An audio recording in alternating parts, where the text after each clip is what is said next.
प्रिय विद्यार्थियों, आज आपके सामने छठी कक्षा का संस्कृत का 8वां पाठ सूक्ति स्तबक। स्तबक का मतलब होता है गुच्छा।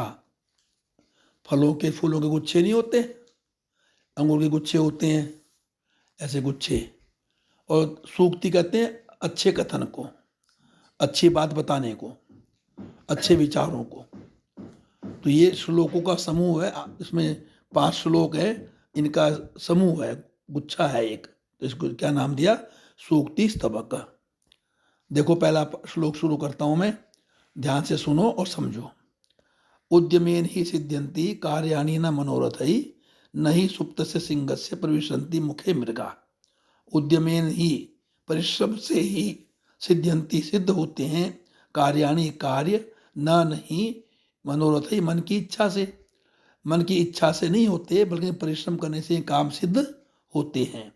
न ही सुप्तस्य सिंहस्य, न नहीं सुप्त से सोए हुए, सिंह से शेर के, मुखे मुख में, प्रविशन्ति प्रवेश करते हैं, मृगा हिरण। जो हिरण होते हैं, जो शेर का प्रिय शिकार है, वो शिकार भी शेर के मुख में अपने आप प्रवेश नहीं करते। इसका मतलब क्या हुआ? शेर को भी शिकार करने के लिए खूब परिश्रम, खूब भागदौड़ करनी पड़ती है। इसलिए परिश्रम करने से काम सिद्ध होते हैं, इच्छा करने से नहीं होते। आगे समझ में? सॉरी, दूसरा श्लोक देखो। पुस्तके पठित पाठ जीवने नैव साधित किम भवेद तेन पाठेन जीवने यो न सार्थक। पुस्तके, पुस्तक में, पठित, पढ़ा हुआ, पाठ, पाठ, जीवने, जीवन में, नैव, न ही, साधित, सिद्ध होता।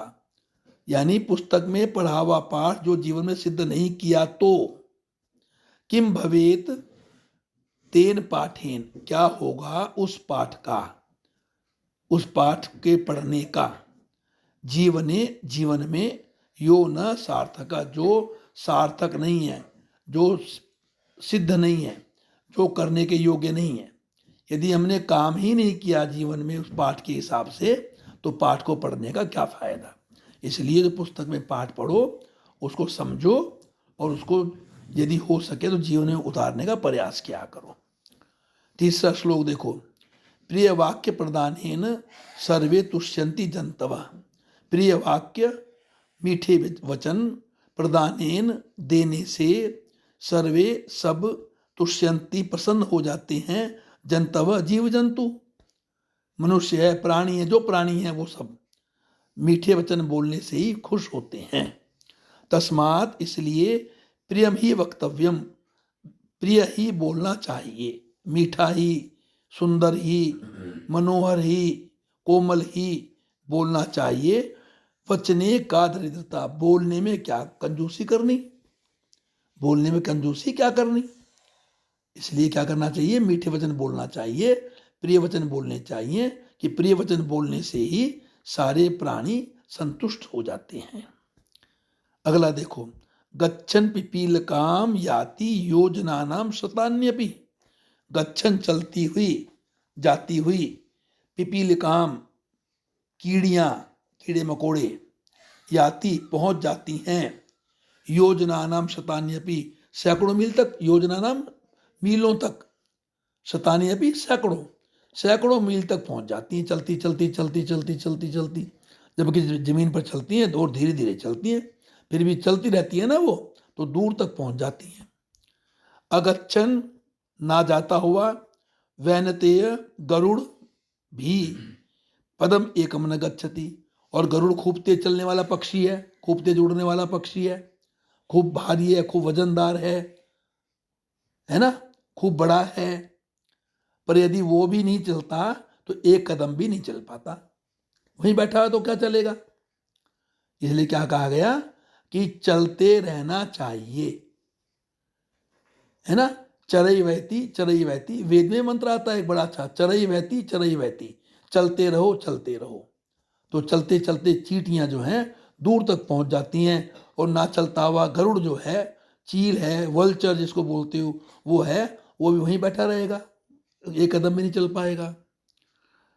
अगला देखो, काक कृष्ण पिक कृष्ण को भेद पिक काकयो।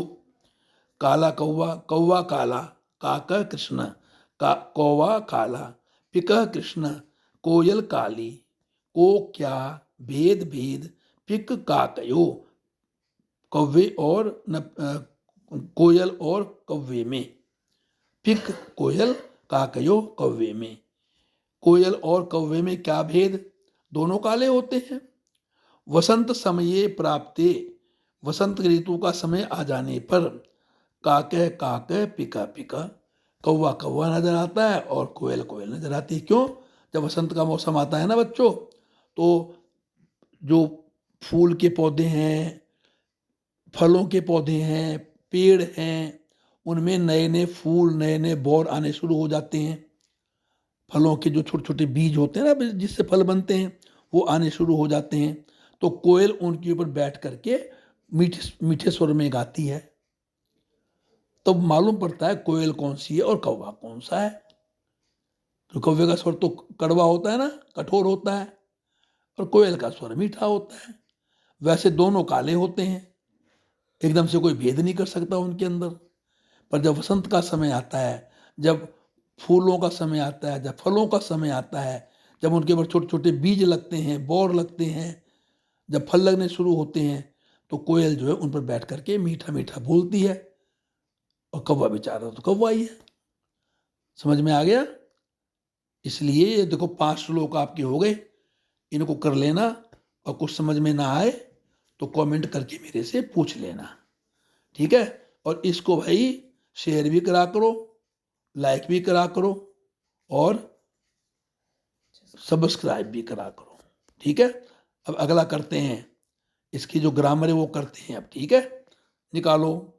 पहले शब्दार्थ दिए हुए हैं, उद्यमेन मनोरथई सिंह मृगाः दरिद्रता प्रिय वाक्य प्रदानेन तुष्यन्ति मानवाः तस्मात् वक्तव्यम वचने साधित भवेत् सार्थक काकः कृष्णः पिकः कृष्णः पिक काकयोः प्राप्ते गच्छन् पिपीलकः याति योजनानां शतानि अगच्छन् वैनतेय। तो ये इसके अर्थ हो गए। अर्थ दिए हुए हैं सबके, हिंदी में भी और अंग्रेजी में भी दिए हुए हैं, तो इनको पढ़ लेना, ठीक है बेटा? अब आगे चलो, इसका अभ्यास करें। तो पहला प्रश्न क्या है? सर्वान् श्लोकान् सस्वरम गायत। सभी श्लोकों को अच्छे स्वर के साथ गाइए। जैसे गाना गाते हैं ना, जैसे दोहे बोलते हैं, कबीरदास के दोहे, तुलसीदास के दोहे, जैसे पद बोलते हैं, सूरदास के पद, मीरा के पद। पद आपको समझोगे नहीं, उल्टा समझ लोगे, पर पद होते हैं, 6-6, 7-7 लाइनों का एक एक पद होता है।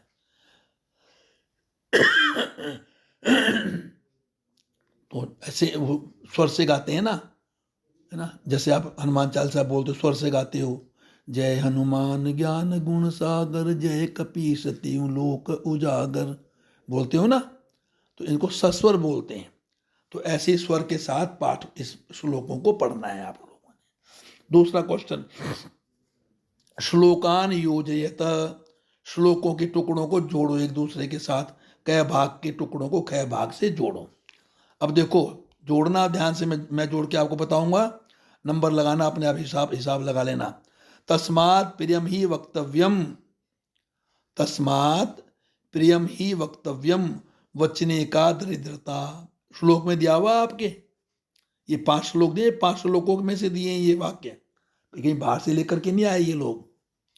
तस्मात् प्रियम ही वक्तव्यम वचने का दरिद्रता, पहले के साथ ख भाग का आखिरी जुड़ जाएगा। गच्छन पिपीलिको याति योजनानाम शतान्यपि, अभी मैंने समझाया आपको, चलती हुई कीड़ियां हजारों मील चली जाती हैं, ठीक है ना? तो ये योजनानाम शतान्यपि जुड़ेगा।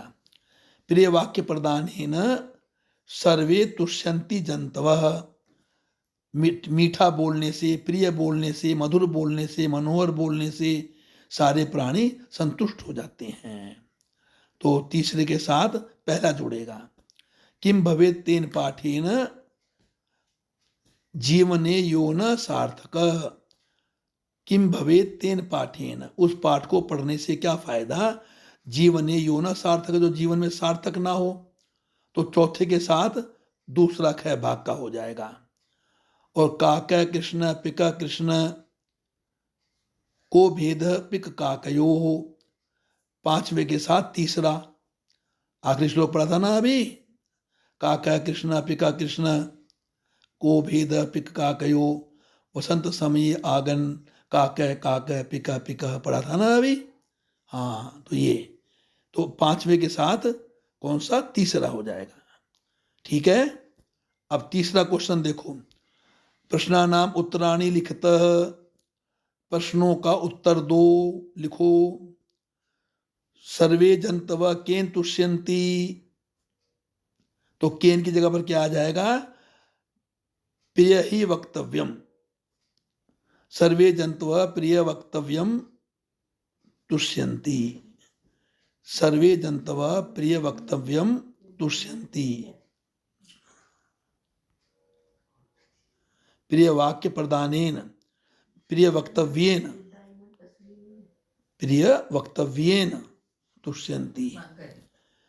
पिक काकयो भेद कदा भवति, वसंत समये, वसंत समये पिक काकयो भेद भवति, कदा की जगह पर वसंत समये आ जाएगा। तो आपका उत्तर क्या बनेगा, पिक काकयो भेद वसंत समये भवति।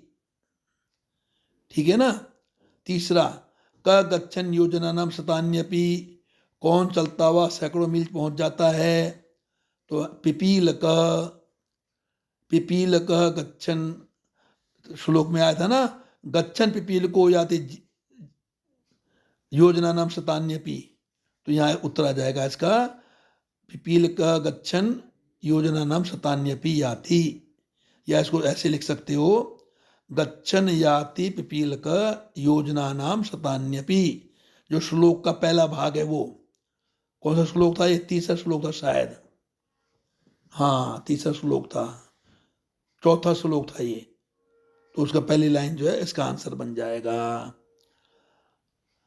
और वैनतेय पशु ना, वो अस्माभि किम वक्तव्यम, अस्माभि प्रिय वाक्यम वक्तव्यम, अस्माभि प्रिय वाक्यम वक्तव्यम। ठीक है। अब देखो चौथा क्वेश्चन देखो इसका, बड़ा अच्छा है ये। आम और ना वाला, आम माने वो खाने वाला आम नहीं, आम माने हाँ, आम माने हाँ, और ना माने नहीं। अब आपने ये इनको ध्यान से पढ़ना है और इनके आंसर जो ब्रैकेट दिए हुए उन उसमें लिखना है इसको। काक कृष्ण ना भवती, कौवा काला नहीं होता, तो क्या लिखोगे आप लोग यहां पर बताओ, आम की ना, क्या लिखोगे बताओ जल्दी, आपने कमेंट करके बताना भी मेरे को ये। हाँ, तो काक्या कृष्ण न भवती लिखोगे आप ना, ना क्यों लिखोगे ना, कि इसने प्रश्न क्या किया कि कौवा काला नहीं होता, तो यदि आप हाँ बोल दोगे तो ये मालूम पड़ेगा भाई कौवा काला नहीं होता है। अब ना बोलोगे तो ये बन जाएगा नहीं, इसका मतलब क्या बन जाएगा, कौवा काला होता है। तो कृष्ण काक न भवती का हो जाएगा ना। अस्माभि प्रियम वक्तव्यम आम, वसंत समये पिक काकयो भेद भवती, ये भी आम। वैनतेय पशु अस्ति, जो गरुड़ है पशु है कि पक्षी है, हाँ, जो वल्चर है वो क्या है, पक्षी है कि पशु है। अरे उड़ता है ना आसमान में, तो पक्षी है भाई। तो यहां पर क्या आएगा, आम। ना आएगा क्योंकि इसने क्या पूछा, वैनतेय पशु अस्ति ना, वैनतेय पशु नहीं है। और वचने दरिद्रता ना कर्तव्या, आम। हाँ, हमें बोलने में कंजूसी नहीं बरतनी चाहिए। अगला देखो, मंजूषात समानार्थक कहानी पदानी चित्वा लिखत। इसमें जो ब्रैकेट में दिए हुए ना शब्द दिए हुए, नीचे कुछ 5 शब्द दिए हुए, ऊपर ब्रैकेट में 5 शब्द दिए हुए, इनके समान अर्थ वाले शब्द ढूंढ के लिखने हैं। वचने, वचन किसे बोलते हैं? बोलने को। और कहना भी होता है ना, मैं बोल रहा हूं तुम्हें, मैं कह रहा हूं तुम्हें, तो क्या हो जाए? कथने, वचने कथने। वैनतेय किसे बोलते हैं? वल्चर को, गरुड़ को, तो इसमें है वैनतेय गरुड़। पुस्तके किसे बोलते हैं? ग्रंथ को ना। रामायण की पुस्तक है, गीता की पुस्तक है, तो क्या बोलते हैं हम लोग? गीता का ग्रंथ है, रामायण का ग्रंथ है, तो इसको ग्रंथ भी लिखा हुआ है इसमें, ग्रंथे। उद्यमेन परिश्रम को बोलते हैं, मेहनत करने को बोलते हैं, तो ये परिश्रमेण आया, परिश्रमेण। कथने ना, पिकह कोयल को बोलते हैं, तो कोकिला। ठीक है। छठा देखो, विलोम पदानी योजयत। कुछ शब्द दिए हुए हैं, उसके विलोम शब्द भी दिए हुए हैं। अपोजिट वर्ड, आप लोग अंग्रेज ज़्यादा हो ना, तो क्या होता है? अपोजिट वर्ड बोलते हैं, बोलते हो ना अपोजिट वर्ड अंग्रेजी में। हाँ, तो इसको विलोम शब्द बोलते हैं। संस्कृत और हिंदी में क्या बोलते हैं? विलोम शब्द, विपरीत शब्द। तो सार्थक, तो क भाग का जो पहला है वो ख भाग का आखिरी उसका मीनिंग बन जाएगा। निरर्थक, कृष्ण श्वेत, अनुक्तम उक्तम, तीसरे का ख भाग का नीचे से दूसरा। गच्छति आगच्छति, चौथे का पहला। और जागृतस्य सुप्तस्य, पांचवें का तीसरा। तो बच्चों, ये आपका सूक्ति स्तबक पाठ पूरा हो गया है।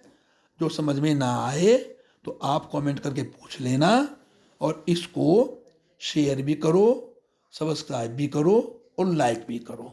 धन्यवाद।